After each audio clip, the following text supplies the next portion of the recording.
Break के बाद आपको खुश आमदीद कहते हैं। चेयरमैन सेनेट और डेप्यूटी चेयरमैन सेनेट का मार्का होने वाला है 12 तारीख को। अब देख रहे हैं कि हुकूमत और अपोजिशन दोनों इस वक्त इस कामयाबी के लिए तगदो कर रहे हैं।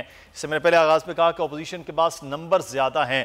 राना अरशद साहब, पिछली बार चेयरमैन सेनेट के जब अदम एतमाद का मामला था, आपके पास नंबर बहुत ही ज़्यादा थे, लेकिन उसके बावजूद जो है वो मरहूम मीर हासिल बजिंजो साहब कोई 14 से 16 वोट से हार गए थे, और अब की बार आपके पास तो नंबर सिर्फ 3 का फ़र्क है। अब क्या उम्मीद है कि वाकई अपोजिशन जो है वो इंटैक्ट रहेगी और चेयरमैन आपका यानी अपोजिशन का वो हो सकता है?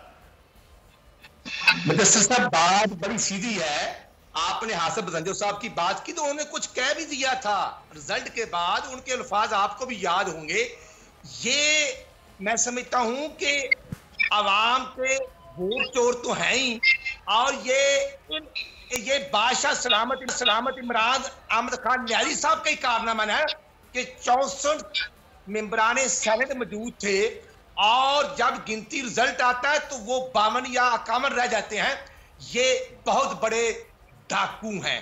और आपने देखा तो राना साहब, यही नंबर गेम तो फिर नेशनल असेंबली में थी, वहां आपके मुतफिका उम्मीदवार जीत गए। सर साहब मेहरबानी फरमाए, मुझे आधा मिनट दें। सर मैं आपसे ही सवाल कर रहा हूं ना। जी जी प्लीज। मैं राना साहब, मेरा सवाल ये है कि कौमी असेंबली में तो हुकूमत के पास फिर नंबर ज्यादा थे, वहां तो आप सर जीत गए, तो वहां फिर जमीर की आवाज होगी। तो यहां किसी का जमीर अगर जाग गया संजरानी साहब के लिए, तो फिर आप उस इलेक्शन के रिजल्ट को भी तो तस्लीम करेंगे ना।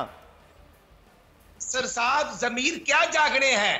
तो यार इनके पास तो 156 है, उतने ही हमारे हैं। आप वो जो इत्तेहादी हैं, अगर बगाड़ा साहब से वादा करके जीडीए को वोट नहीं देते, और वो इनकी इत्तेहादी हैं, अख्तर मैंगल इत्तेहादी थे, काफली इत्तेहादी है, वो इनके वोट नहीं है। और जिस तरह तो 172 करते करते 178 को रात को पहरा दिया, उनको जबरदस्ती लाया गया, मेंबराने कौमी असेंबली को अगवा किया गया। ये भी इसी बादशाह सलामत की कहानी है। फिर हमें दर्श देने वाले, हमें शाहिद खाकान अब्बासी के साथ जो हुआ, मैं समझता हूं कि पूरी दुनिया ने देखा जो माइंड सेट इमरान खान साहब का। तो इमरान खान साहब मुझे बताएंगे मुदस्सिर साहब, ये आपके पास बसरा साहब के पंजाब यूनिवर्सिटी में इमरान खान साहब के साथ क्या हुआ था, और वो लॉन्ग मार्च के लिए अदलिया की बहाली के लिए जाना था, छुप गए थे न्याजी साहब। और जो अमेरिका में गोल खिला के आए हैं, वो भी सारी दुनिया को पता। शाहिद खाकान अब्बासी वो शख्स है जो 25 करोड़ से ज्यादा आज भी इस साल भी पाकिस्तान का टैक्स पे करता है। और ये टैक्स चोर, ये वोट चोर तो है।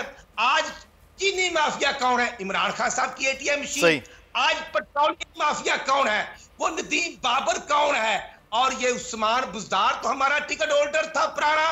इनकी 23 साल की कारकर्दगी ये है कि आज चीफ मिनिस्टर भी हमारा कैंडिडेट पुराना ले गए, और आज का जो गवर्नर है वो हमारा ही गवर्नर था। 23 साल में इन्होंने जो गुल खिलाए, हाँ, फॉरेन फंडिंग केस में अरबों रुपए पूरी दुनिया से लूटे, और आज हिसाब नहीं देते। जैसे ये पकड़े गए दसका में NA-75 के इलेक्शन में वोट चोरी करते करते इलेक्शन कमीशन का अमला भी चोरी। चलिए राना साहब, अब देख रहे हैं कि 18 तारीख को डस्का में क्या होता है वो भी, और 12 तारीख को फिर सेनेट में होता है। ये अब दो बड़े मुकाबले अपोजिशन बिटवीन हुकूमत होने जा रहे हैं, तो वो देखना है कि उस मुकाबलों में क्या चीज़ें सामने आती हैं। लेकिन एक चीज़ मैं इमरान याकूब साहब आपसे सर जानना चाहूँगा, ये इस बात का आज इजलास में कहा गया कि अदराक इमरान खान साहब को महंगाई की ये तमाम तर मामलात में अब हुकूमत के लिए प्रेशर इस सेनेट के इलेक्शन में, जहाँ हफीज़ शेख साहब हारे हैं, 2-3 तरह के आ गए। पहले शायद ऐवान के अंदर वो प्रेशर नहीं था, अब ऐवान के अंदर भी हुकूमत के लिए प्रेशर है, बाहर तो अवामी प्रेशर है इस महंगाई की सूरत हाल में। इमरान खान के कुछ डिज़ास्टर चेंज आप देखेंगे कि वो ऐवान के अंदर और ऐवान के बाहर नज़र आएँ, कि वाकई को अगला 1 साल, 1.25 साल जो 1.5 साल रह गया है, उसमें कुछ रिलीफ के मामलात भी और अपनी पार्टी को भी फॉर्म करने के हवाले से।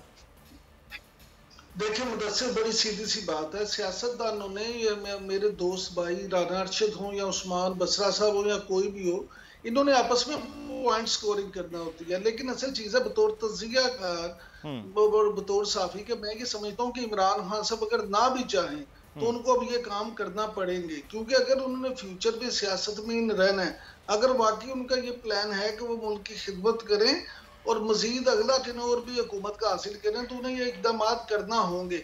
उसकी बुनियादी 2-3 वजूहात आप समझ लें। शेख रशीद साहब बड़े काया सियासतदान हैं। शेख रशीद साहब पुराने सीनियर पार्लियामेंटेरियन भी हैं। उन्होंने, आपने देखा जब सब मुबारकबादें दे रहे थे इत्मीद का वोट लेने के बाद, तो उन्होंने पहले मुबारकबाद दी और फिर उसके बाद वजीर आजम की तवज्जो ऐवान के अंदर इस बात की तरफ दिलाई कि खुदा का वास्ता है 2.5 साल गुजर चुके हैं, इक्तदार के दिनों का पता नहीं चलता, तो अब आप गरीब का सोचें, अब सरकारी मुलाजिम का सोचें।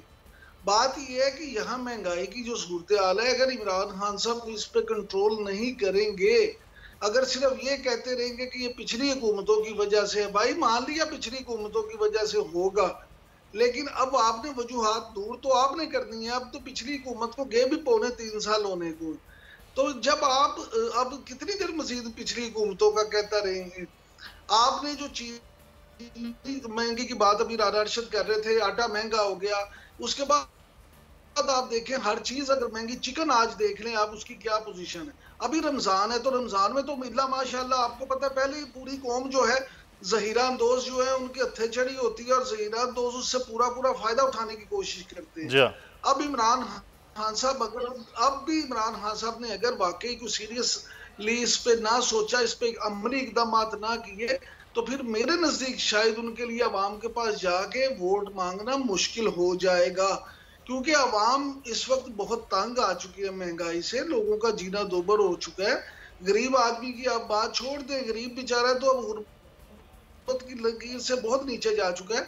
मिडिल क्लास जो आपकी रीढ़ की हड्डी होती है, जिसको आप हमेशा किसी भी सोसाइटी की तरक्की में बुनियादी किरदार मिडिल क्लास करती है, मिडिल क्लास आज अपना गुजारा करने में इंतहाई उससे मुश्किलात पेश आ रही हैं। तो ये सारी चीजें इमरान खान साहब अगर खुद नहीं सोचेंगे, तो फिर वो कहते हैं ना, तुम्हारी दास्तान भी ना होगी दास्तानों में। अब इमरान खान साहब को अपने सर्वाइवल के लिए गरीब आदमी के बारे में, एक आम आदमी के बारे में, एक आम पाकिस्तानी के बारे में सोचना पड़ेगा। उन्हें ऐसे इकदाम करना पड़ेंगे। चेयरमैन सेनेट मुंतखब हो जाते हैं, डिप्टी चेयरमैन सेनेट मुंतखब हो जाते हैं, शायद वो डिस्का 75 वाला इलेक्शन भी जीत ले या हार जाए, जो भी हो, इससे अवाम को, एक आम आदमी को इससे फर्क नहीं पड़ता। बिल्कुल, ये असल पॉइंट है कि वो आम आदमी के लिए क्या है, आम आदमी तो इंतजार कर रहा है इमरान साहब के चीजें सस्ती हो जाए। एक फिक्र है सिर्फ, किसी ने भूखे आदमी से पूछा कि 2 और 2 कितने होते हैं, उसने कहा 4 रोटियां। तो अवाम को अब सिर्फ ये चाहिए कि वो इमरान खान साहब को इस तरह देख रहे। हमारी तरफ से उस्मान बुज़दार साहब को वो अगले 10 साल ना हटाएं। उस्मान बुज़दार को अगर हटाए जाने की बातें होती हैं तो इमरान खान के फायदे के लिए होती हैं, क्योंकि पंजाब में अगर परफॉर्म अच्छा करेंगे तो फिर उसका अल्टीमेटली फायदा इमरान खान साहब को होगा। हमारा जो चीफ मिनिस्टर कोई भी हो, हमारे दिलों के तर्जुमान जो है उस्मान सईद बसरा ही रहेंगे। बिल्कुल सही। सब्सक्राइब करें और बेल दबाएं ताकि कोई खबर रह न जाए।